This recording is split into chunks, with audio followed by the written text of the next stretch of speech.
Let me read. Verse 15, but there was found in it a poor wise man, and he by his wisdom delivered the city. Yet no man remembered that poor man. But I say that wisdom is better than might, though the poor man's wisdom is despised and his words are not heeded. I think this is a very serious statement, that a man can actually save a city and not remembered and not regarded in that city. Why? Simply because he's a poor man.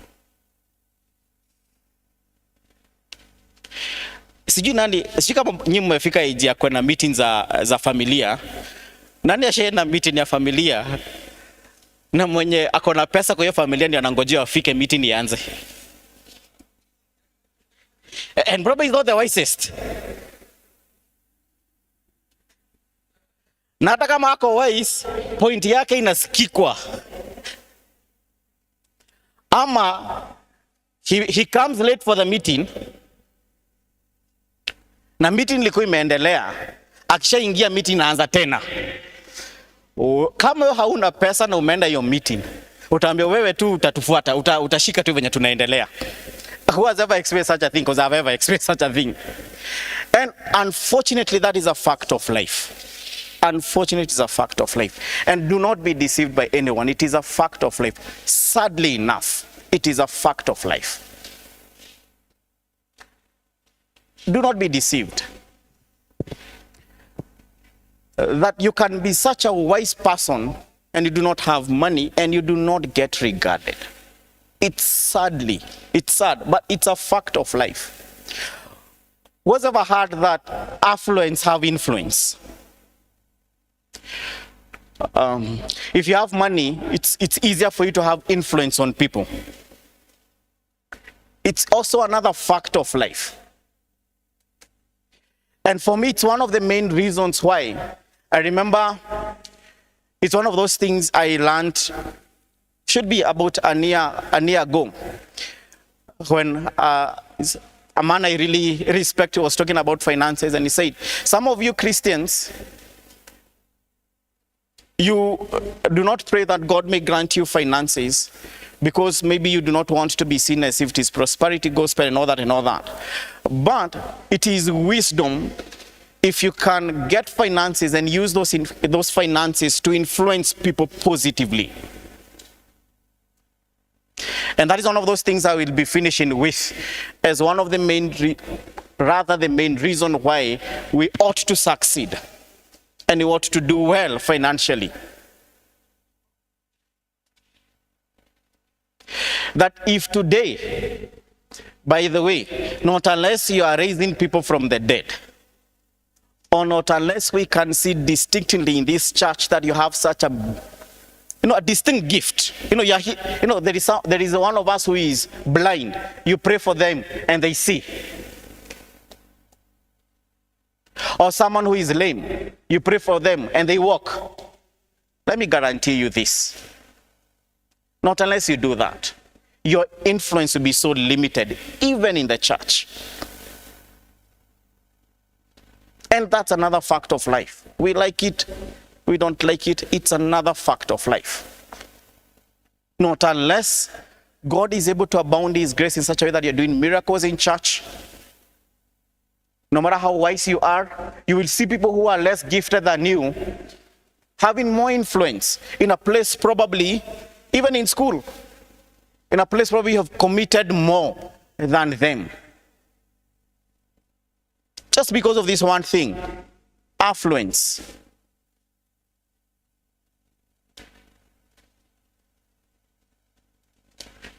And going to the verse that we've read, that God is able to give you more than you need. More than you need. And also so that you can be able to give to every good cause.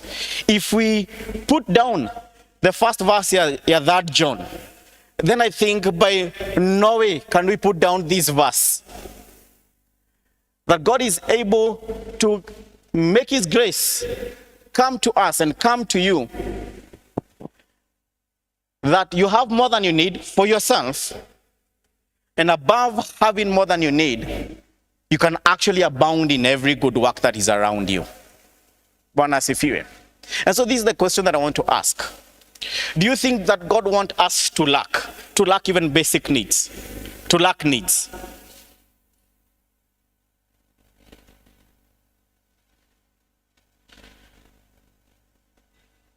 As much as the Bible is very careful on cautioning us on not putting our trust in wealth, because that is the danger and that is the threat. And that is what we have to continue introspecting and looking at within our hearts. Are we starting to put our trust in this wealth?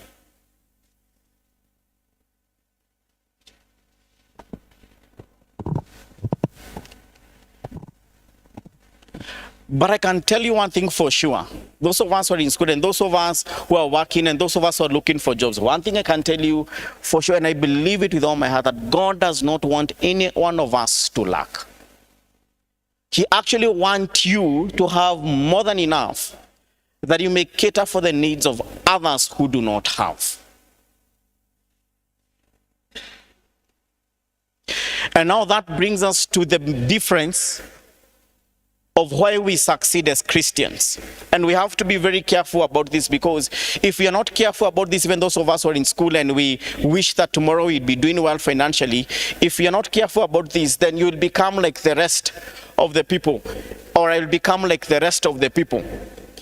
If you are in school, in college, having money, and the only thing that you have in your mind is for you to have money and live a good lifestyle, then you are completely off. And we have no difference with the people of the world.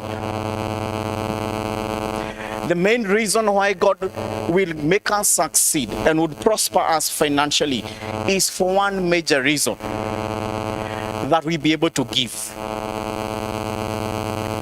to others, to his business. Someone says if God can get it through you, he can get it to you.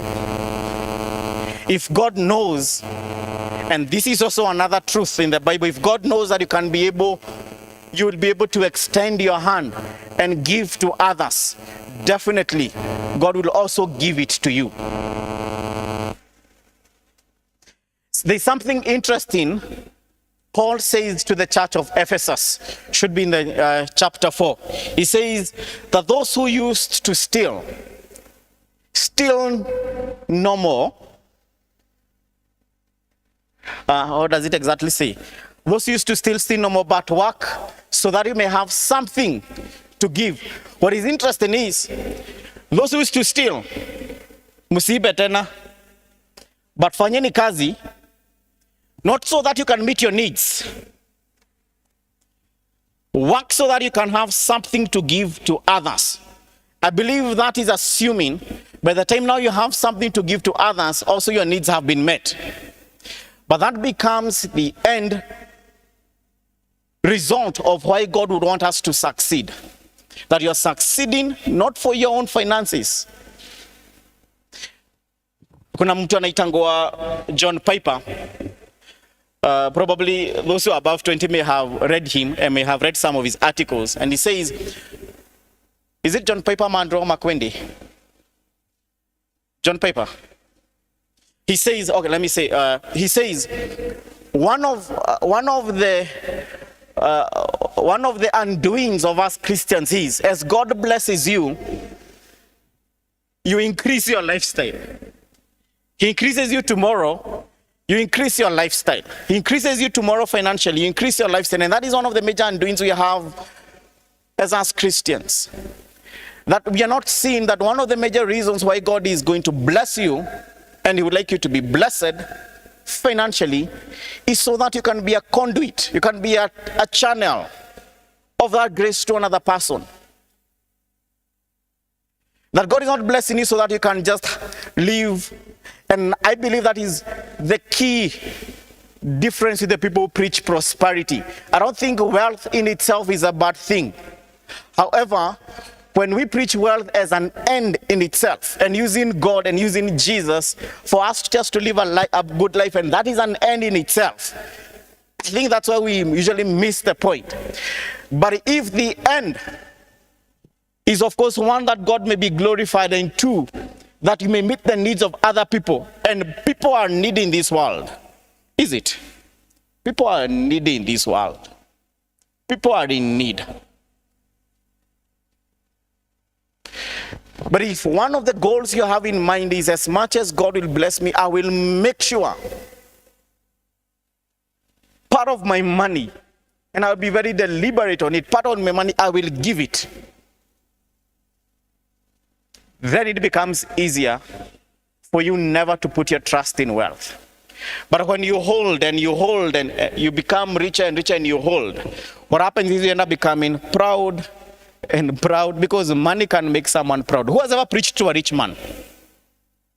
Who has ever preached to someone who's doing way better than you financially? And you probably testify to us how hard sometimes it is.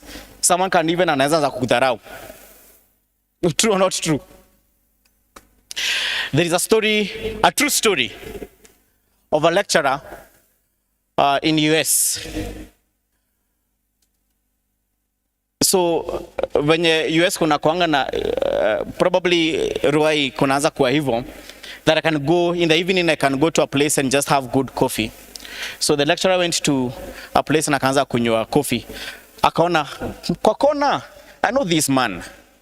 So he just went to the man. I know you. I think you are from my class. I'm like, yeah, actually, you're my lecturer. So they started having a conversation.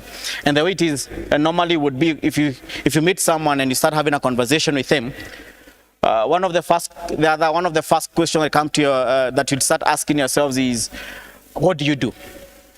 So I'm like, so what do you do? At least you know what I do. I'm a lecturer. So what do you do? So he said, I am a pastor and I write books. So the guy laughed and asked, people do such things even today. I'm like, yeah, I'm a pastor. So the guy is those people who always want to argue with people about the existence of God. So immediately he saw someone who they can debate with. And so started asking, so you believe in God? Me, I don't believe in God. So he's like bringing his point, I don't believe in God.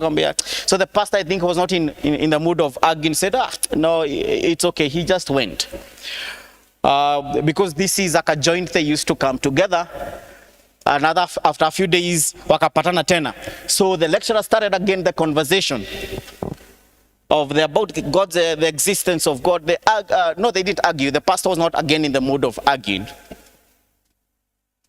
And that day, the fourth day, the pastor realized that, let me today just respond to this man. I think probably now I'm not able to respond to his questions. And I think it would be a good thing to always have an answer. The Bible says that be ready to defend your faith. It should be Jude. It's good to always have an answer to the question that people bring to us about our relationship with God and about God. So this day he decided to respond to the guy. And so he told the guy, let us assume that you have a child, you have a son. And let us assume that is the only son you have. And you have tried everything you can, everything possible you can to assist your child, because your child has been a drug addict and the drugs are really affecting your child. And the guy, there is absolutely no other hope. You've tried all you can. You are very educated, so you've gone to the best counseling. You have money, so you've gone to the best institution that can assist your child. At that particular moment, what do you do when you've tried all you can? I will not finish the story because I just wanted to reach there. And this is my point. When people have money, they naturally become proud because their money can answer most of the problems, and their money can solve most of the problems they have in life, which again is true. But it's also true to say there is a place where your money cannot take you, is it? But unfortunately, that's how, and that's where rich people and wealthy people end up being. And what the Bible and what Jesus would caution us from getting. And I believe one of the main ways for us not to get there, two main ways.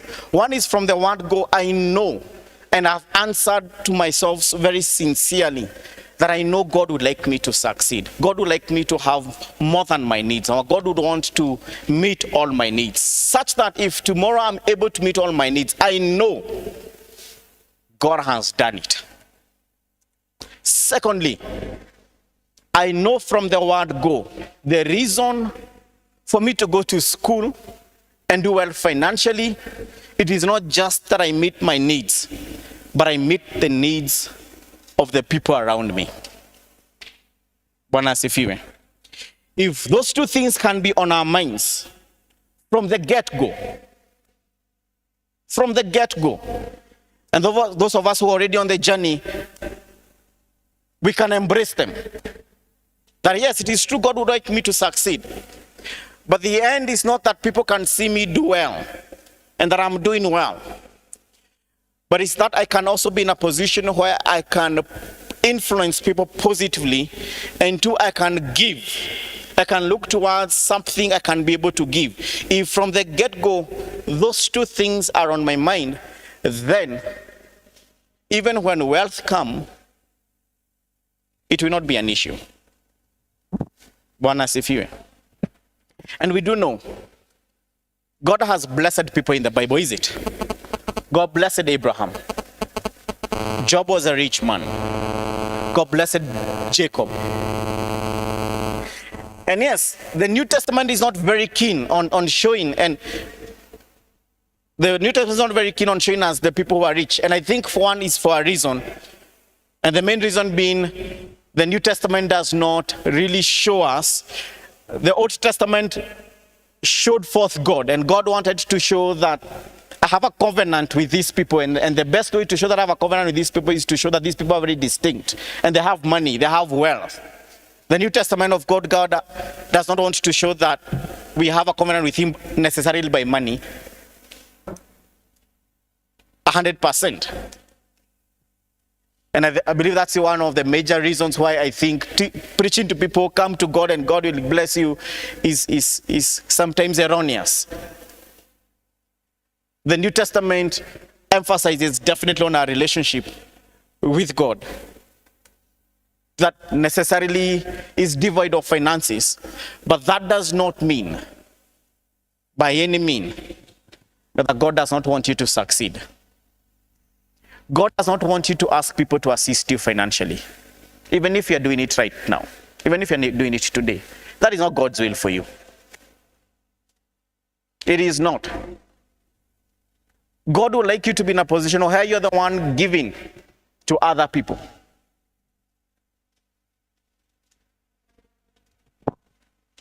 I believe that is his will for us. And when we believe that, those of us who are here and probably now are past college, it becomes easy even for us to look for work. Because again, Deuteronomy says that God gave the children of Israel what? Power to make wealth. And something keen is, he doesn't say that God does not give us wealth. The Bible is very clear. He gave them power to make wealth. Or to put it in another language, he gave them ability to make wealth. Sometimes other than us fast and pray to God for finances, which I've ever done, by the way, and sometimes I even do today.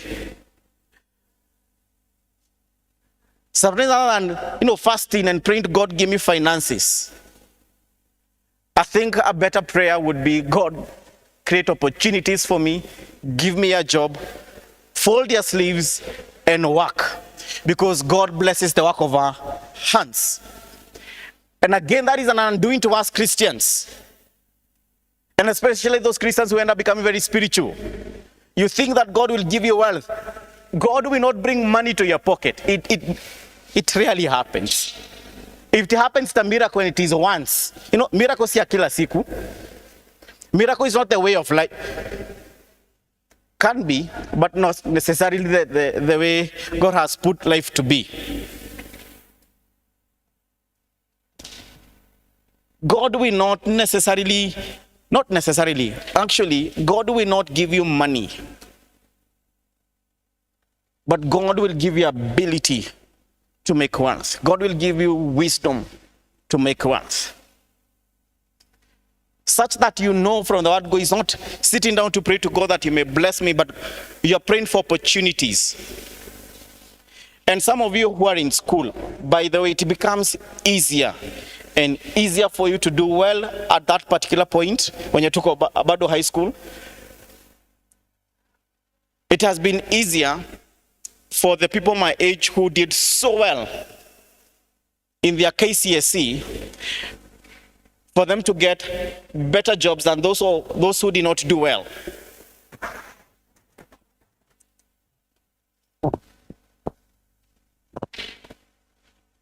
However, this is the point. God will not give you money. God will not put money in your pocket or in your wallet. God will bless what you're doing. One of the first major things for God to bless you financially is just for you to wake up, get a good job, rather, not get a good job, get a job, get something to do, and do it. As you do it, other opportunities will come. Or along that particular path, God will probably give you more wisdom, give you better opportunities, and they will come. Grant you wisdom in what you're doing, and that happens. So if there is anyone who is right now praying for money, especially when you probably maliza high school, God will not necessarily give you money. And that is one of the reasons why you go to US, and US, they're already by far born again, not born again. They're way ahead of us economically, because someone there at the age of 14 or 15, someone is already working. Here, I started working at the age of, so sadly enough, I think I started working at the age of 25 or 26. How can even our economy be the same as the economy of people who started working at the age of 13? Some of us start working at the age of 30. How can you be at the same place with the person who started working at the age of 18? God can actually probably make things different. He does. But that's a miracle. It's not the way of life. And it's one of those things that maybe even as Christians we are supposed to be keen on. And that's why sometimes the Bible says that people of the world are wiser than us, because people of the world, them are not praying for money. Them, they are going out there to work. And because it is a principle that God has put in place, and the principle is, I will bless the work of your hands, that principle works for them. Us here are praying for money, whereas other people are going there to work, and they employ us, and they become our bosses.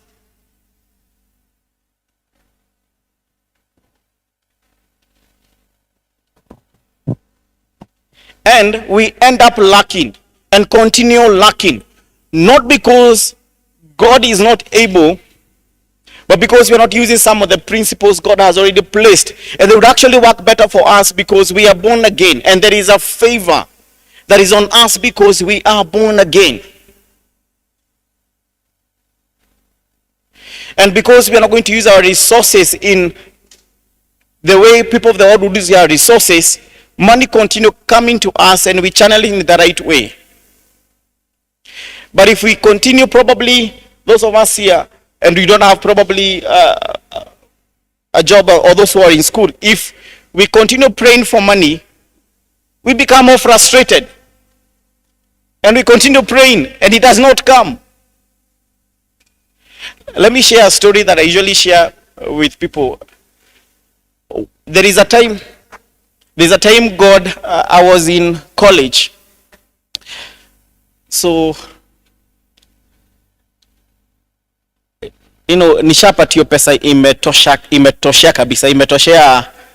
At times my mom would have money to give me money for lunch. At times she didn't have money to give me money for lunch. So alikuwa anipatia pesa saa ingine ya kwenda shule na kurudi jioni. So there are some days I would feel like, let me take yogurt. Akunywa yogurt. Nikishakunywa yogurt, then I start praying to God. God, I know God, you're a God of miracles. Give me money to go back to home. Hakuna siku pesa ilikuja kwa mfuko. After nimeomba, nilikuwa na realize ikuji.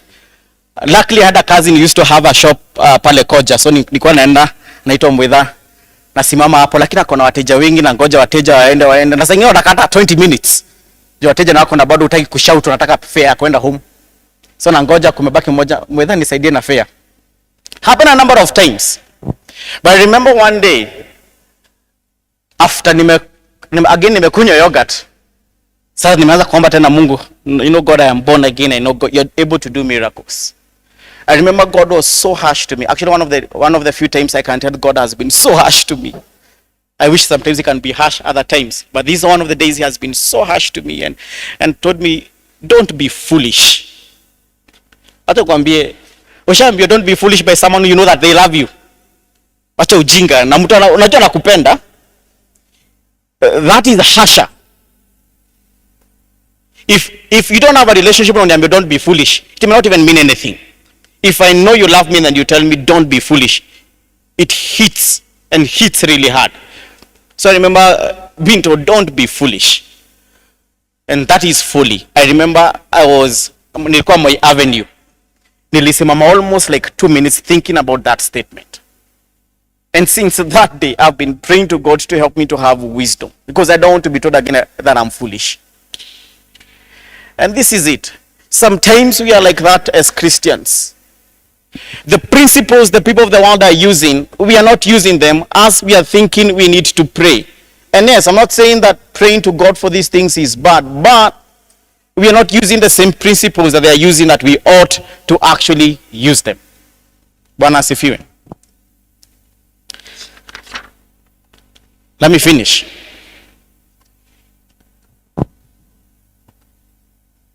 And I will finish in conclusions.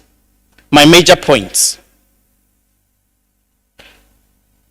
Wealth can be deceiving, and it is actually very deceiving. The problem is not us getting rich. The problem is in us putting our trust in the wealth that we have. 2, God does want you to have more than you need. But the main reason why God will continue to bless you is so that you can have something to give to his kingdom and to give to people. God is not blessing us, and God will not bless us for ourselves. If there is any one of us, and I know most of us sometimes are there, if you think that God is blessing you for you, you've missed the whole point. God does not give us resources selfishly. He gives us resources so that we can be able to meet other people's needs.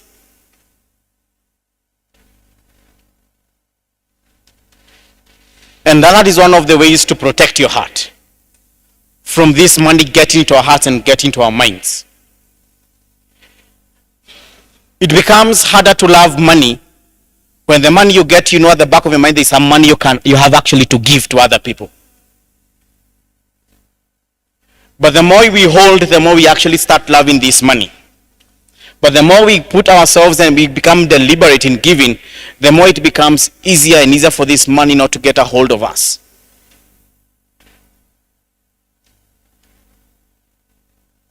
And that is the end result of God blessing you. And it's the same thing God told Abraham. Blessed so that you can be a blessing. It's the same principle. You will not succeed. Those of us want to succeed. And I hope everyone else would like to succeed financially. God is not succeeding so that people in the world can say, people around you can say how successful you are. But God is making you succeed so that 1, you can have a positive influence on people. And 2, so that you can actually give. Literally give what God is giving you.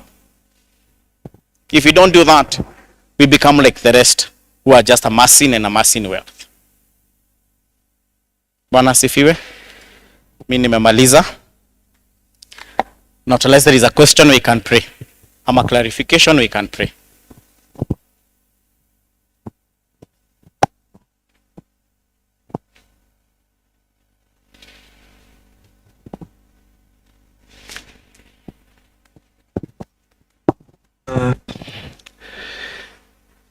It's an issue about the working and retirement.